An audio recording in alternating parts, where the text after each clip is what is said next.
Olá, amantes dos motores a diesel.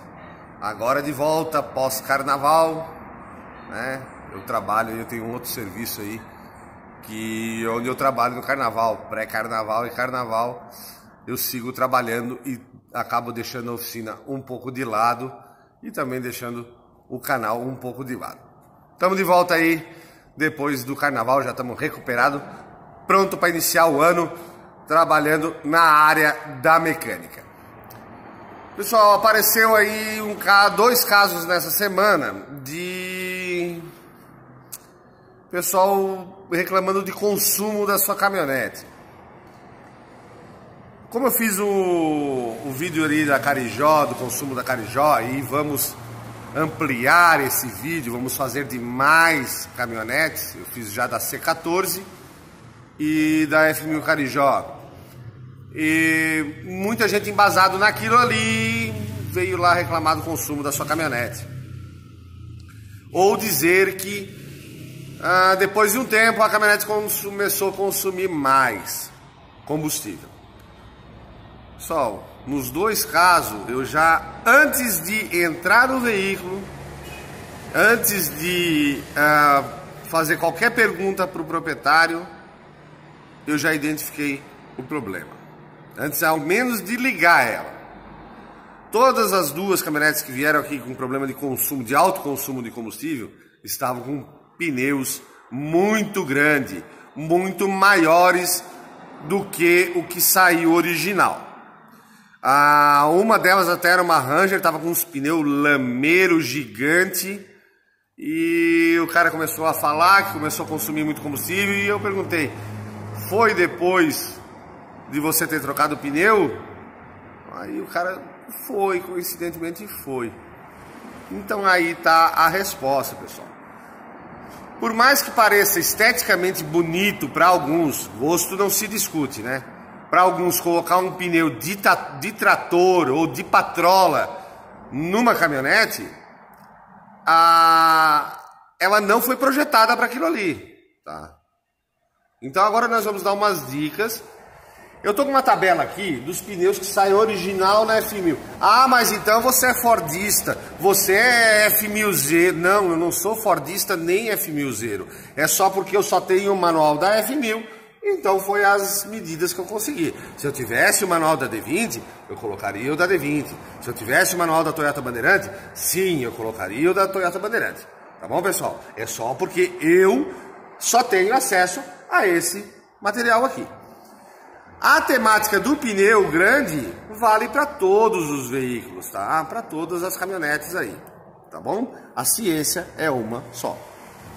Então, as medidas para F1000 original, no aro 15, o manual de instrução diz 235/75 radial 15 para rodas de chapa, rodas de ferro, né?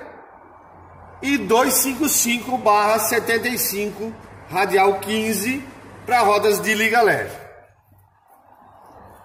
No aro 16, marca essas duas medidas, não especifica qual é para aro de liga, porque na verdade aqui no 16, aro de liga, só o da SS 9192, né? O restante é tudo aro de metal, de aço.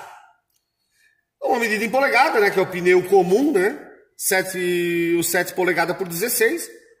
E por radial, notem aqui, olha que pneuzinho pequeno, 215/80 radial 16.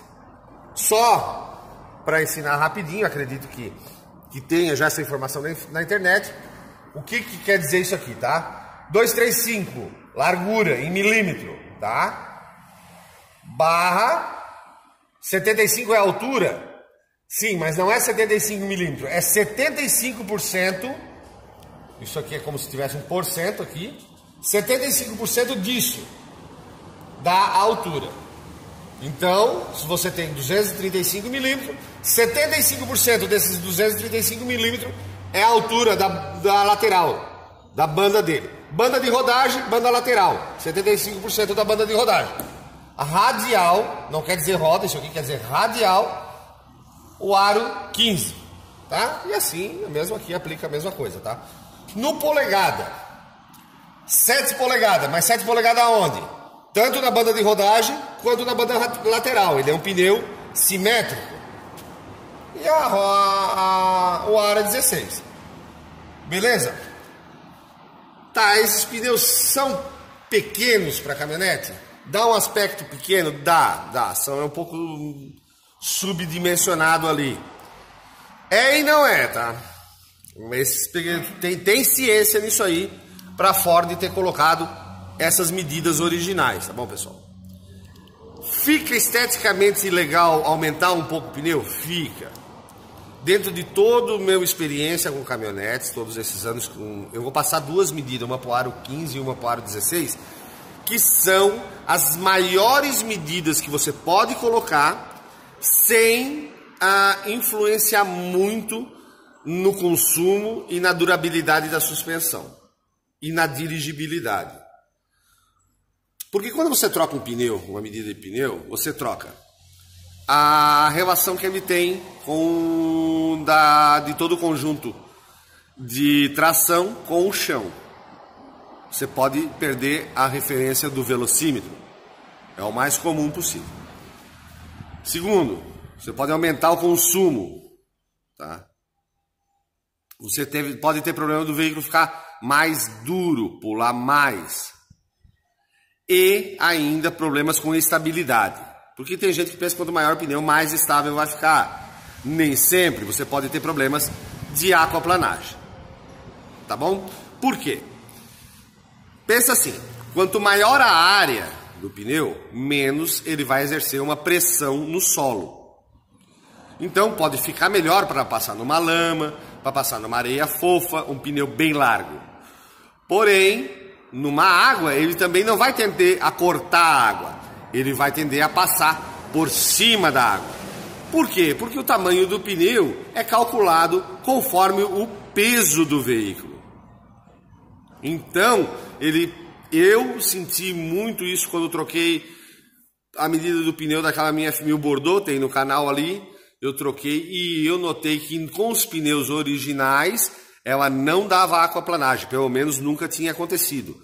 E depois que eu coloquei os pneus maiores, com sulco, ele era projetado para água, não é? Mas não era projetado para água. Era sim, era projetado para água, tinha sulcos para desvio de água, mas pelo excesso de largura dele, mesmo assim ele tendia a ocasionar aquaplanagem em algumas circunstâncias. Beleza? Então, vai trocar de pneu, vai trocar as características do veículo, num todo. Tá? A fábrica não escolheu aquilo ali porque jogou um papelzinho e mandou sortear entre os funcionários qual vai ser a medida do novo carro, tá bom? É calculado. Dá para mexer? Dá. Vamos lá, passar as medidas aqui, a máxima que eu, na minha experiência. Se você quiser botar o pneu daqueles caminhão Euclides fora de estrada, coloca, tira o paralama fora e coloca, faz um monster truck, entendeu? Fica à vontade, seu. Mas dentro da minha experiência, o menos invasivo são as seguintes medidas. No aro 16, botar o pneu da F250, que é o 265 a 75 radial 16 para aro 16, tá bom? Esse pneu saiu original na F250. Na F1000 eu uso na minha. Muito legal, tá? Desenho, coloca desenho ou desenho de asfalto. Eu não vou citar os nomes de desenho porque cada fabricante tem uma sigla para o desenho, mas basicamente tem 100% asfalto, desenho misto, asfalto off-road e desenho 100% off-road, tá? Pense 1000 vezes antes de colocar desenho 100% off-road. Se você só anda em estradas ruins, em off-road, aí sim justifica. Agora, se você anda lá uma vez na outra, numa estrada ruim, coloca os 50%, 50%, tá? Porque dá muita diferença de consumo de combustível e de ruído quando tá no asfalto em alta velocidade, tá bom? Então, ou coloca um 100% asfalto, que é um pneu que vai te atender muito bem para quem tem um uso urbano, rodoviário. Eu uso o 50% asfalto, 50% fora de estrada. Se quiser também fazer trilha, aí vai ter que montar, o ideal seria que montar 2 jogos de pneu. Um dia para você querer jogar na lama e na maioria do tempo você usar ele no uso civilizado, assim. Bom, vamos lá. Então tá aqui a medida para o aro 16. No aro 15, a medida que eu mais achei interessante é uma medida em polegada, que é o 31 por 10,5 a radial 15. Tá? Essa medida aqui é uma das medidas, das maiores medidas que não vai influenciar muito o carro. Mesmo assim vai modificar, tá?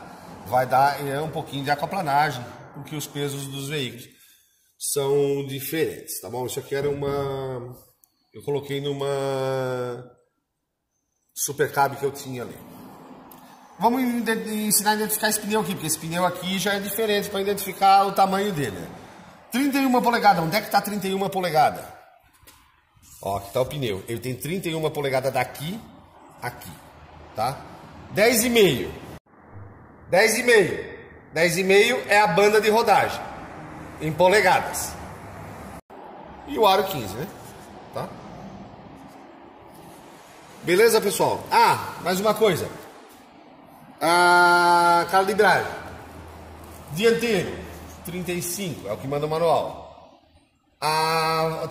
Dianteiro, traseiro. Traseiro, 35. Vazio. Carregado, só muda o traseiro, 50. Tá? Em algumas outras circunstâncias ainda, o manual traz o carregado baixar para 30 o dianteiro e levantar para 55 o traseiro. Eu uso 35, quando eu boto uma carguinha, eu puxo ele para 50, que fica bem facinho, só calibra os traseiros. Pessoal, gostou? Valeu!